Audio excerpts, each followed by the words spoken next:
Namaste viewers, welcome back to Accountancy Delight channel. In our previous video, I had explained about concept and how to prepare a profit and loss appropriation account. I hope ನಿಮಗೆಲ್ಲ ಅರ್ಥ ಆಗಿದೆ ಅಂತ ಅಂದ್ಕೊಳ್ತೇನೆ.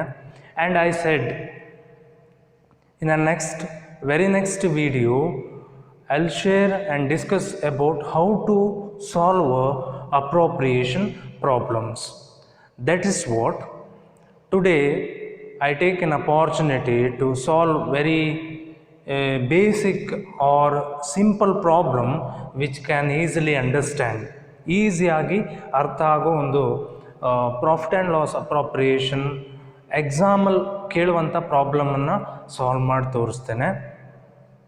So before solving any accounting problems, ಅಕೌಂಟೆನ್ಸಿಲಿ ಬರೋ ಯಾವುದೇ problem solve ಮಾಡುವಾಗಲೂ ಕೂಡ you must have a idea or a techniques about how to solve a problem, ಆ ಪರ್ಟಿಕ್ಯುಲರ್ ಪ್ರಾಬ್ಲಮನ್ನು ಸಾಲ್ವ್ ಮಾಡಲಿಕ್ಕೆ ಏನೇನು ಇಂಪಾರ್ಟೆಂಟ್ ಥಿಂಗ್ಸು ಟೆಕ್ನಿಕ್ಸು ಬೇಕು ಅನ್ನೋದನ್ನು ನಿಮ್ಮ ತಲೆಯಲ್ಲಿ ಇಟ್ಕೊಳ್ಬೇಕಾಗ್ತದೆ. So in a previous video I clearly explained what are the very important things to remember before solving or while solving the profit and loss appropriation account. Appropriation account solve ಮಾಡುವಾಗ ಏನೇನು important things ನೆನಪಲ್ಲಿ ಇಟ್ಕೊಳ್ಬೇಕು ಅಂತ ಹೇಳಿದ್ದೇನೆ.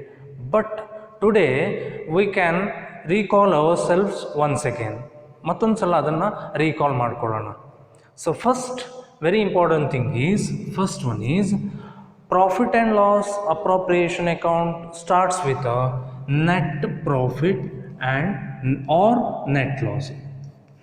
Net profit ಅಥವಾ net loss ಇಂದ start ಆಗ್ತದೆ. ಇದು ಗೊತ್ತಿರಬೇಕು ನಿಮಗೆ. Second thing is if nothing is mentioned in the problem. ಕೆಲವೊಂದು ಸಲ ಏನಾಗ್ತದೆ ಅಂತಂದರೆ ಪ್ರಾಬ್ಲಮ್ಮಲ್ಲಿ ಈ ರೇಷಿಯೋನೇ ಕೊಟ್ಟಿರೋದಿಲ್ಲ, ಹಾಗೆ ಹೇಳಿಬಿಡ್ತಾರೆ. ಪ್ರಾಬ್ಲಮ್ ಇರ್ತದೆ, ಎಲ್ಲಿ ಹುಡುಗಿದ್ರು ನಿಮಗೆ ರೇಷಿಯೋ ಸಿಗೋದಿಲ್ಲ. In that time you may confuse ಆಗ್ಬೋದು. ಏನೂ ಕೊಡಲಿಲ್ಲ, ರೇಷಿಯೋ ಕೊಡಲಿಲ್ಲ ಅಂತಂದಾಗ ನೀವು ಈಕ್ವಲ್ ರೇಷಿಯೋ ತೊಗೊಳ್ಬೇಕು. ಸಪೋಸ್ ಫಾರ್ ಎಕ್ಸಾಂಪಲ್ 1:1, ಇಬ್ಬರಿದ್ರೆ 1:1. ಸಪೋಸ್ ಮೂರು ಜನ ಇದ್ದರೆ 1:1 ಲೈಕ್ ದ್ಯಾಟ್. ಇನ್ ಕೆಲವೊಂದು ಪ್ರಾಬ್ಲಮಲ್ಲಿ on the basis of capital, profit will be shared on the basis of capital ಅಂತ ಕೊಡ್ತಾರೆ. ಕ್ಯಾಪಿಟಲ್ ಪ್ರಕಾರ ರೇಷಿಯೋ ತೆಕ್ಕೊಂಡು ಶೇರ್ ಮಾಡಿ ಅಂತ ಹೇಳ್ತಾರೆ. ಸೊ ಅದನ್ನು ಆ ಪರ್ಟಿಕ್ಯುಲರ್ ಪ್ರಾಬ್ಲಮ್ ತೊಗೊಂಡು ನಿಮ್ಗೆ ಎಕ್ಸ್ಪ್ಲೇನ್ ಮಾಡ್ತೇನೆ. Third very important thing is capital and drawings. Very important. Actually while preparing profit and loss appropriation account, you need to calculate interest on capital as well as interest on drawings. ಕೆಲವೊಂದು ಸಲ ಡೈರೆಕ್ಟಾಗಿ ಕೊಡ್ತಾರೆ, ಕೆಲವೊಂದು ಸಲ find out ಮಾಡಬೇಕು. ಆವಾಗ capital drawings interest ಕಂಡಿಡ್ಲಿಕ್ಕಷ್ಟೇ consider ಮಾಡಬೇಕು. But do not enter capital drawings in profit and loss appropriation account. Capital ಮತ್ತು ಡ್ರಾಯಿಂಗ್ಸನ್ನು ಅಪ್ರಾಪ್ರಿಯೇಷನ್ ಅಕೌಂಟಲ್ಲಿ ತಗೊಳ್ಳೇಬಾರ್ದು. This is very very important. ಯಾಕೆ ಅಂತಂದರೆ ಪ್ರಾಬ್ಲಮ್ಮಲ್ಲಿ ಇಂಟ್ರೆಸ್ಟ್ ಆನ್ ಕ್ಯಾಪಿಟಲ್ ಹೇಳ್ತಾರೆ, ಇಂಟ್ರೆಸ್ಟ್ ಆನ್ ಡ್ರಾಯಿಂಗ್ಸು ಹೇಳ್ತಾರೆ, ಜೊತೆ ಕ್ಯಾಪಿಟಲ್ ಕೊಟ್ಟಿರ್ತಾರೆ, ಡ್ರಾಯಿಂಗ್ಸ್ ಕೊಟ್ಟಿರ್ತಾರೆ. ಸೊ ಎಕ್ಸಾಮಲ್ಲಿ ಬಿಡಿಸುವಾಗ ನೀವು ಕೆಲವರು ಏನು ಮಾಡಿಬಿಡ್ತಾರೆ, ಇಂಟ್ರೆಸ್ಟ್ ಜೊತೆಗೆ ಕ್ಯಾಪಿಟಲ್ ಮತ್ತು ಡ್ರಾಯಿಂಗ್ಸನ್ನು ಎಂಟ್ರಿ ಮಾಡ್ಕೊಬಿಡ್ತಾರೆ. So problem will be wrong. ಹಾಗಾಗಿ ಕ್ಯಾಪಿಟಲ್ ಮತ್ತು ಡ್ರಾಯಿಂಗ್ಸನ್ನು ಎಂಟ್ರಿ ಮಾಡಬಾರ್ದು. ಓನ್ಲಿ ಇಂಟ್ರೆಸ್ಟ್ ಫೈಂಡ್ ಔಟ್ ಮಾಡಲಿಕ್ಕಷ್ಟೇ ಅದನ್ನು ಕನ್ಸಿಡರ್ ಮಾಡಬೇಕು. Next, profit and loss appropriation account debit side is expense side, credit side is income side. ಹಿಂದಿನ ವೀಡಿಯೋದಲ್ಲಿ ನಿಮ್ಗೆ ಕ್ಲಿಯರಾಗಿ ಹೇಳಿದ್ದೇನೆ, ಡೆಬಿಟ್ ಸೈಡೆಲ್ಲ ಎಕ್ಸ್ಪೆನ್ಸ್ ಸೈಡ್, ಕ್ರೆಡಿಟ್ ಸೈಡೆಲ್ಲ income side. Fifth one is per annum as well as per P.A ಅಂತ ಇರ್ತದೆ. Commission ₹3,000 P.A ಅಂತ ಇರ್ತದೆ. P.A ಅಂತಂದರೆ ಪರ್ ಆ್ಯನಮ್ ಅಂತ ಅರ್ಥ.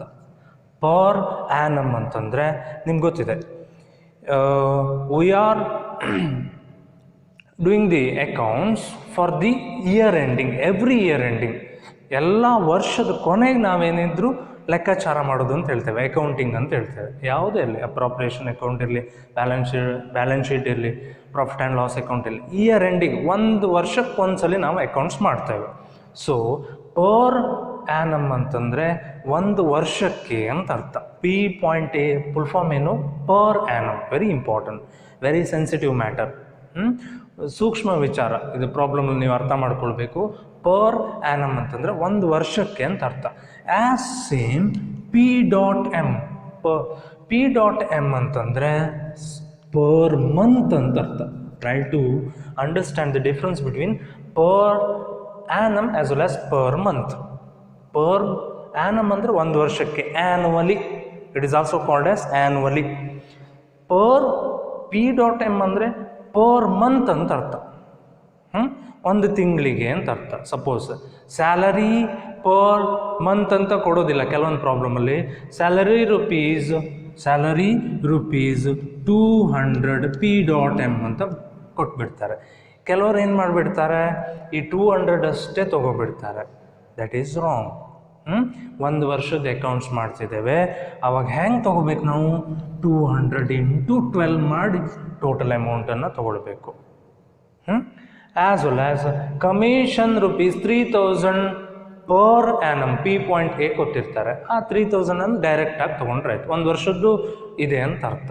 So this is very important, very very important matter while solving the profit and loss appropriation account. So ಇದಷ್ಟು ತಲೆಯಲ್ಲಿ ಇಟ್ಕೊಳ್ಬೇಕು. ಇದು ಬಿಟ್ಟು ಪ್ರಾಬ್ಲಮನ್ನು ಅಷ್ಟು ಪ್ರಾಬ್ಲಮ್ ಸ್ಟಾರ್ಟಿಂಗಿಂದ ಓದ್ತಾ ಬರಬೇಕು. ಯಾವ ವರ್ಡನ್ನು ಮಿಸ್ ಮಾಡೋ ಹಾಗಿಲ್ಲ. ನಿಮ್ಗೆ ಬೇಕಾಗಿದ್ದಷ್ಟೇ ಇನ್ಫಾರ್ಮೇಷನ್ ತೊಗೊಳ್ತಾ ಬಂದರೆ, ಕೆಲವ್ರು ಏನು ಮಾಡ್ತಾರೆ, ಇಂಟ್ರೆಸ್ಟ್ ಆನ್ ಕ್ಯಾಪಿಟಲ್ ಅದಷ್ಟೇ ತೊಗೊಳ್ತಾರೆ. ಯಾವುದೋ ಒಂದು ಪ್ರಾಬ್ಲಮಲ್ಲಿ ಯಾವುದೋ ಒಂದು ವೆರಿ ಇಂಪಾರ್ಟೆಂಟ್ ಇದರಲ್ಲಿ ಎಂಟ್ರಿ ಮಾಡೋದು ಬಿಟ್ಟು ಹೋಗ್ತದೆ. ಬಿಟ್ಟು ಹೋಯ್ತು ಅಂತಂದರೆ problem may be wrong. Problem ಏನಾಗ್ತದೆ? ರಾಂಗ್ ಆಗ್ತದೆ. So these all very important things. Try to keep in mind while solving. ನಾವು ಪ್ರಾಬ್ಲಮ್ ಸಾಲ್ವ್ ಮಾಡುವಾಗ ಇದಷ್ಟು ತಲೆಯಲ್ಲಿರಬೇಕು ನಮಗೆ. Okay, so let us start a very simple problem. That is, Pramod and Praveen commenced their business with a capital investment of ₹80,000 and ₹60,000 respectively on 1st April 2011. ನಿಮಗೆಲ್ಲ ಗೊತ್ತಿದೆ, 1st April 2011 start ಆಗಿ 31st 3/2012ಗೆ end ಆಗ್ತದೆ. ನಾವು year ಎಂಡಿಗೆ prepare ಮಾಡ್ತಿದ್ದೇವೆ. So before that debit side is credit side. Heading ಈ ಥರ ಬರ್ಕೋಬೇಕು. Particulars, E stands for expenses. ಇಲ್ಲೂ ಬರೆದಿದ್ದೇನೆ.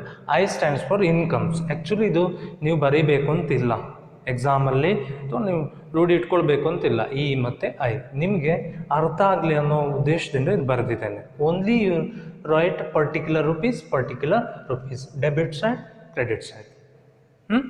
So first sentence, Pramod and Pawan commenced their business with a capital investment of ₹80,000 and ₹60,000 respectively on 1st April 2011. ನಿಮ್ಗೆ already ಹೇಳಿದ್ದೇನೆ, ಕ್ಯಾಪಿಟಲನ್ನು ಎಲ್ಲಿ entry ಮಾಡಬಾರ್ದು? Profit and loss appropriation ಅಕೌಂಟಲ್ಲಿ ಎಂಟ್ರಿ ಮಾಡಬಾರ್ದು. ಒಂದು sentence ಆಯಿತು. ನೆಕ್ಸ್ಟ್ ಸೆಂಟೆನ್ಸಿಗೆ ಹೋಗೋಣ. They agreed to share profits in the ratio of 3:2. ಇಲ್ಲಿ ಆಗಿರೋ ಪ್ರಾಫಿಟ್ಸನ್ನು ಹೇಗೆ ಹಂಚಬೇಕು ಅಂತ ಹೇಳ್ತಾರೆ? 3:2ದಲ್ಲಿ ಹಂಚಬೇಕು ಅಂತ ಆಯಿತು. ದಿಸ್ ಇಸ್ ಸಣ್ಣ ಅಂಡರ್ಲೈನ್ ಮಾಡಿಟ್ಕೊಳ್ಳಿ. ರೇಷಿಯೋ ಕೊಟ್ಟಿದ್ದಾರೆ ಅಂತ ಅರ್ಥ. For the year ending 31st March 2012, they earned a profit of ₹24,000 before allowing. ಏನಿದು? ಇದು ನೆಟ್ ಪ್ರಾಫಿಟ್ ಅಂತ ಅರ್ಥ. ನೆಟ್ ಪ್ರಾಫಿಟ್ಟು ಎಲ್ಲಿ ತೊಗೊಳ್ಬೇಕು? ಪ್ರಾಫಿಟ್ ಆ್ಯಂಡ್ ಲಾಸ್ ಅಪ್ರೋಪ್ರಿಯೇಷನ್ ಅಕೌಂಟಲ್ಲಿ ತೊಗೊಳ್ಬೇಕು. I said earlier, profit and loss appropriation account starts with net profit or net loss. ಒಂದು net profit ಕೊಟ್ಟಿರ್ತಾರೆ ಅಥವಾ ನೆಟ್ ಲಾಸ್ ಕೊಟ್ಟಿರ್ತಾರೆ. ನೆಟ್ ಪ್ರಾಫಿಟ್ ಯಾವ ಸೈಡಿಗೆ ಹೋಗಬೇಕು? ಸ್ವಲ್ಪ ಥಿಂಕ್ ಮಾಡಿ. ಎಕ್ಸ್ಪೆನ್ಸ್ ಸೈಡ್ ಅಲ್ಲ, ಯಾವ ಸೈಡಿಗೆ ಹೋಗಬೇಕು? Income side. Profit and loss ಅಕೌಂಟಲ್ಲಿ ಡೆಬಿಟ್ ಸೈಡ್ ಇತ್ತು, ಇಲ್ಲೆಲ್ಲಿಗೆ ಬರ್ತದೆ ಅದು ಕ್ರೆಡಿಟ್ ಸೈಡ್ ಬರ್ತದೆ. Profit and loss account 24,000.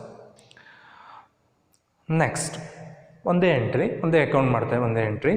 Next ಒಂದೊಂದೇ ಅಡ್ಜಸ್ಟ್ಮೆಂಟ್ ಕೊಟ್ಟಿದ್ದಾರೆ. ನಿಮ್ಗೆ ಹೇಳಿದ್ದೇನೆ profit and loss appropriation is also called as profit and loss adjustment account. ಈ ಕೆಳಗೆ ಕಟ್ಟಿರೋ ಅಡ್ಜಸ್ಟ್ಮೆಂಟ್ಸ್ ಎಲ್ಲ ಈಗ ಅಡ್ಜಸ್ಟ್ ಮಾಡಬೇಕು. ಅಡ್ಜಸ್ಟ್ ಮಾಡು ಲೆಡ್ಜರ್ ಅಕೌಂಟಿಗೆ ಏನಂತ ಕರೀತಾರೆ? ಅಪ್ರಾಪ್ರಿಯೇಷನ್ ಅಕೌಂಟ್ ಅಂತ ಕರೀತಾರೆ. ಒಂದೊಂದೇ ನೋಡ್ತಾ ಹೋಗೋಣ. First one is a interest on capital. Interest on capital ನಿಮ್ಗೆ ಹೇಳಿದ್ದೇನೆ, profit and loss appropriation prepare ಮಾಡುವಾಗ ಯಾವ್ದು ಇನ್ಕಮ್, ಯಾವ್ದು ಎಕ್ಸ್ಪೆನ್ಸು, ಯಾವ್ದು ಇನ್ಕಮ್ ಅಂತ ನೋಡ್ಕೋಬೇಕು. ಈಗ interest on capital expense income ನೀವು ಯೋಚನೆ ಮಾಡಿದ್ರೆ ಗೊತ್ತಾಗ್ತದೆ. ಸೊ ಫರ್ಮ್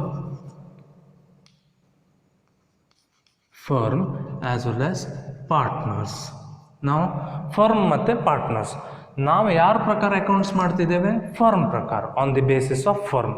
ಹಾಗಾಗಿ ಯಾವುದೇ ಅಕೌಂಟಿಂಗ್ ಪ್ರಾಬ್ಲಮ್ ಇರಲಿ ಫರ್ಮ್ ಪ್ರಕಾರ ಥಿಂಕ್ ಮಾಡಬೇಕು. ಸಪೋಸ್ ಫಾರ್ ಎಕ್ಸಾಂಪಲ್ ನಮ್ಮದೇ ಒಂದು ಬಿಸ್ನೆಸ್ ಇದೆ, ನಮ್ಮದೇ ಬಿಸ್ನೆಸ್, ಈಗ ನಮ್ಮದೇ ಫರ್ಮ್ ಅಂತ ಥಿಂಕ್ ಮಾಡಬೇಕು.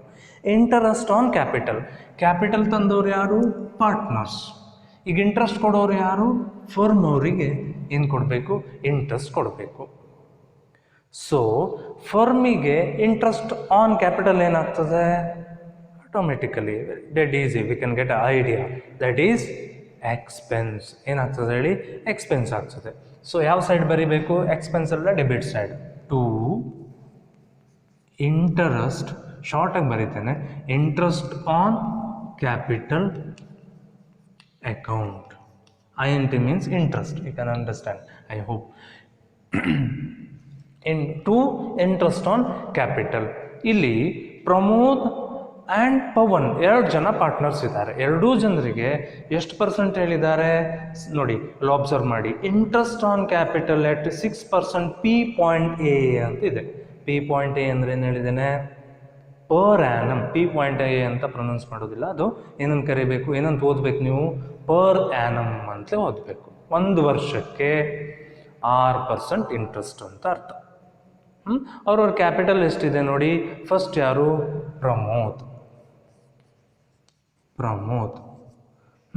ಪ್ರಮೋದ್ ಎಷ್ಟಿದೆ capital? 80,000. 80,000 into 6 divided by 100. 80,000 into 6 divided by 100. So that is, it comes like 4,800. Next Pavan ಎಷ್ಟಿದೆ ನೋಡಿ? 60,000. Pavan 60,000 into 6 divided by 100. That is 3,600. Calculate properly. Pramod is to 80,000 into 6 divided by 100. It comes like 4,800, as well as 60,000 into 6 divided by 3,600. Interest on capital is over. Okay. Next B ಏನು ಕೊಟ್ಟಿದ್ದಾರೆ? Problem ಅನ್ನು observe ಮಾಡಿ.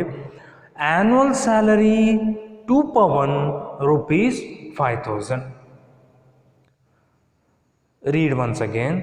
Annual salary to Pawan ₹5,000. Annual salary, not monthly salary. Very important, very sensitive matter. Annual salary. ಇದರ ಅರ್ಥ ಏನು ಹೇಳಿ? Annual salary to Pawan ₹5,000. 1 ವರ್ಷಕ್ಕೆ ಪವನ್ ಅನ್ನೋ ಪಾರ್ಟ್ನರಿಗೆ ಫರ್ಮು ಎಷ್ಟು ಸ್ಯಾಲ್ರಿ ಕೊಡ್ತದೆ? 5,000 ಕೊಡ್ತದೆ. ಇಲ್ಲಿ ನಾವು ಇಂಟು ಮಾಡೋ ಕೆಲಸ ಇಲ್ಲ, 1 ವರ್ಷದ ಸ್ಯಾಲ್ರಿ ಕೊಟ್ಬಿಟ್ಟಿದ್ದಾರೆ. ಅದಕ್ಕಾಗಿ ಏನು ಬರೀಬೇಕು? ಈಗ ಬಿಫೋರ್ ದ್ಯಾಟ್ ಫರ್ಮು ಪಾರ್ಟ್ನರಿಗೆ ಸ್ಯಾಲ್ರಿ ಕೊಟ್ಟಿದೆ.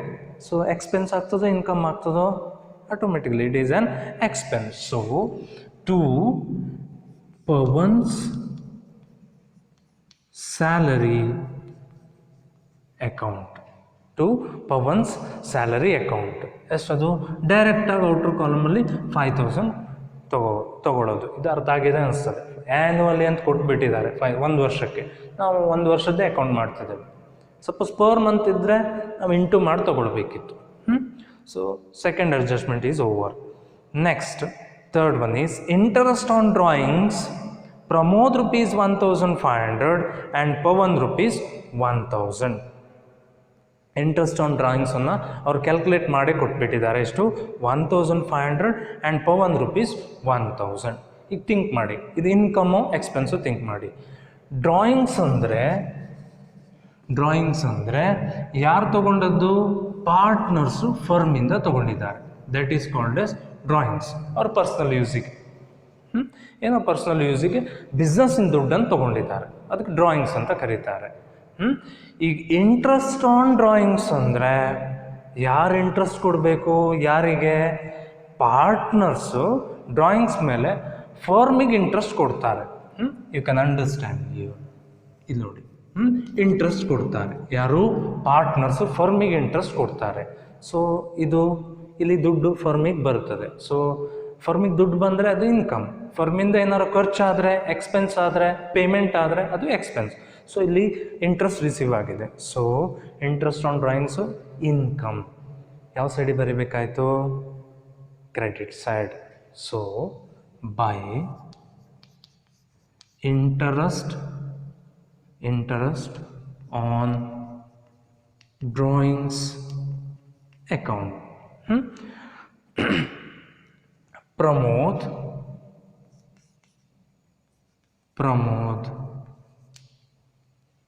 Pramod 1500, Pavan 1000. So total will be 2500. Okay, next fourth adjustment ನೋಡಿ.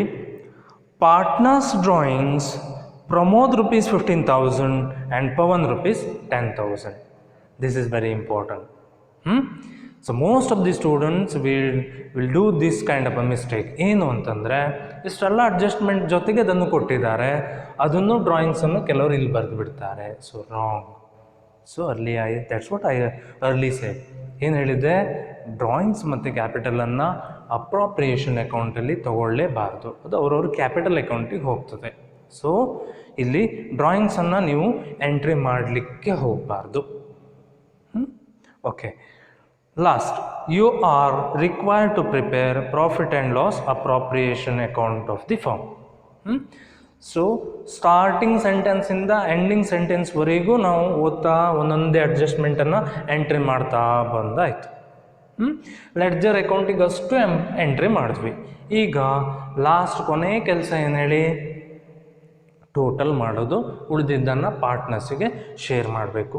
ಟೋಟಲ್ ಮಾಡುವ ನಿಮ್ಗೆ ಗೊತ್ತಿದೆ, process is like this. Double line ಹಾಕ್ಕೊಳ್ಳಿ. ಯಾವ ಕಡೆ ಟೋಟಲ್ ಹೈಯೆಸ್ಟ್ ಇದೆ ಅಂತ ನೋಡ್ಕೊಳ್ಬೇಕು. I hope here you can understand. 24,000 plus 2,500, 26,500. Here only 4, 3, 12,800. So ಯಾವ ಕಡೆ ಹೈಯೆಸ್ಟ್ ಇದೆಯೋ ಅದನ್ನ ಎರಡು ಕಡೆ ಬರ್ಕೊಳ್ಬೇಕು. ನಿಮ್ಗೆ ಗೊತ್ತಿದೆ, ಫಸ್ಟ್ ಪಿ ಯು ಸಿಲಿ ಆಲ್ರೆಡಿ ಕಲ್ತಿರ್ತೀರಿ. So here is 26,500, 26,500. ಈ ಕಡೆ ಬ್ಯಾಲೆನ್ಸ್ ಉಳಿತದೆ, ಅಂದರೆ ಪ್ರಾಫಿಟ್ಟೇ ಉಳಿತದೆ ಅಂತ ಅರ್ಥ. ಆ 26,500ಅಲ್ಲಿ ಇದಷ್ಟನ್ನು ಮೈನಸ್ ಮಾಡಬೇಕು. ಸೊ ಇದಷ್ಟನ್ನು ಮೈನಸ್ ಮಾಡಿದಾಗ ಎಷ್ಟು ಉಳಿತದೆ ಅಂತಂದರೆ 13,100. ಕನ್ಫ್ಯೂಸ್ ಮಾಡ್ಕೋಬೇಡಿ. 26,500ಅಲ್ಲಿ ಮೈನಸ್ 4,800 ಮೈನಸ್ 3,600 ಮೈನಸ್ 5,000 ಎಷ್ಟು ಉಳಿತು ಅವಾಗ? 13,100. ಓಕೆ, ಸೊ ಇದು ಎಲ್ಲಿಗೆ ಹೋಗಬೇಕು? ಈ ಪ್ರಾಫಿಟ್ ಏನು ಉಳಿದಿದ್ದು? To partners capital account. Bracket you can write distribution of profit ಎಷ್ಟು ಉಳಿತು ಅಂತ ಅರ್ಥ. So first is Pramod. ಈಗ ಪ್ರಾಫಿಟನ್ನು ಶೇರ್ ಮಾಡ್ಲಿಕ್ಕೆ ನಮ್ಗೆ ಏನು ಬೇಕು ಹೇಳಿ, ವಿ ರಿಕ್ವೈರ್ ಅ ರೇಷಿಯೋ. ನಮಗೆ ಏನು ಬೇಕಾಗ್ತದೆ, ರೇಷಿಯೋ ನಿಮ್ಗೆ ಕೊಟ್ಟಿದ್ದಾರೆ. ಎಷ್ಟಿದೆ ratio? So that is 3:2. Ratio ಎಷ್ಟಿದೆ? 3:2. therefore 13,100 into 3/5, Pawan is 13,100 into 2/5. ಈ 3/5 ಹೇಗೆ ಬಂತು ಕೇಳ್ಬೋದು ನೀವು. 3 + 2 that equal to 5. So 3/5 as well as 2/5 ಗೊತ್ತಿದೆ. So 13,100 into 3/5, that is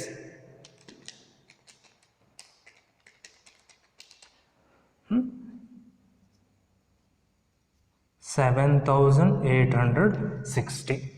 Next 13,100 into 2/5,